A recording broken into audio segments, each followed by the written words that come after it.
It has been more than 16 years since a civilian working for the Navy was charged with passing secrets to Israel. Jonathan Pollard pled guilty to conspiracy to commit espionage and is serving a life sentence. At first, Israeli leaders claimed Pollard was part of a rogue operation, but later took responsibility for his work.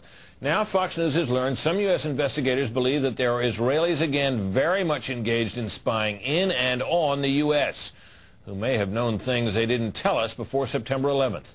Fox News correspondent Carl Cameron has details in the first of a four-part series. Since September 11th, more than 60 Israelis have been arrested or detained, either under the new Patriot anti-terrorism law or for immigration violations.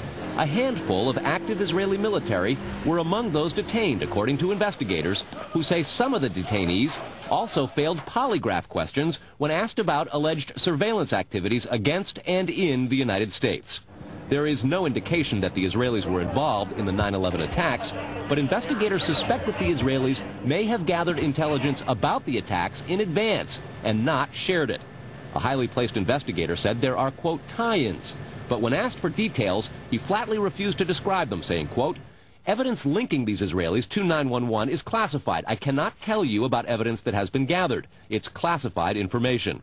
Fox News has learned that one group of Israelis, spotted in North Carolina recently, is suspected of keeping an apartment in California to spy on a group of Arabs who the United States is also investigating for links to terrorism. Numerous classified documents obtained by Fox News indicate that even prior to September 11th, as many as 140 other Israelis had been detained or arrested in a secretive and sprawling investigation into suspected espionage by Israelis in the United States.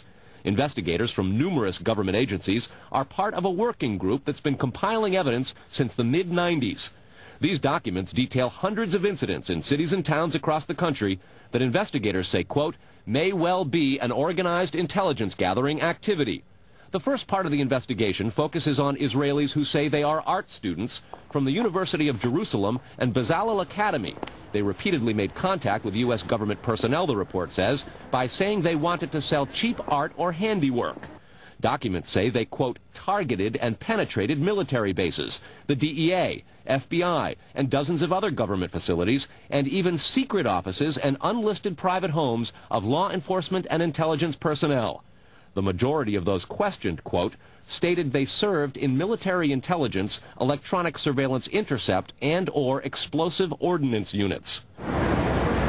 Another part of the investigation has resulted in the detention and arrests of dozens of Israelis at American Mall kiosks, where they've been selling toys called Puzzle Car and Zoomcopter. Investigators suspect a front. Shortly after the New York Times and Washington Post reported the Israeli detentions last month, the carts began vanishing. Zoomcopter's webpage says, we are aware of the situation caused by thousands of mall carts being closed at the last minute. This in no way reflects the quality of the toy or its saleability. The problem lies in the operator's business policies. Why would Israelis spy in and on the U.S.? A General Accounting Office investigation referred to Israel as Country A and said, quote, according to a U.S. intelligence agency, the government of Country A conducts the most aggressive espionage operation against the U.S. of any U.S. ally.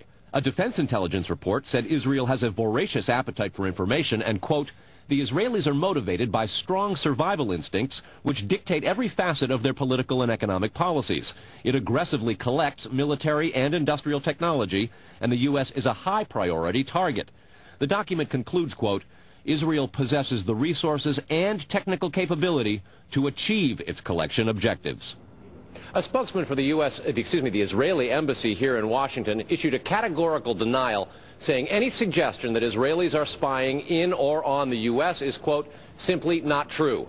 There are other things to consider, and in the days ahead, we will take a look at the U.S. phone system and law enforcement's methods for wiretaps, and an investigation into the possibility that both have been compromised by our friends and allies overseas. Brett? Carl, what about this question of advanced knowledge of what was going to happen on 9/11? How clear are investigators that some Israeli agents may have known something? Well, it's very explosive information, obviously, and there's a great deal of evidence that they say they have collected, none of it necessarily conclusive. It's more when they put it all together. A bigger question, they say, is how could they not have known? Almost a direct quote, Brett. This going to the fact that they were spying on some Arabs, right? Correct. All right, Carl, thanks very much.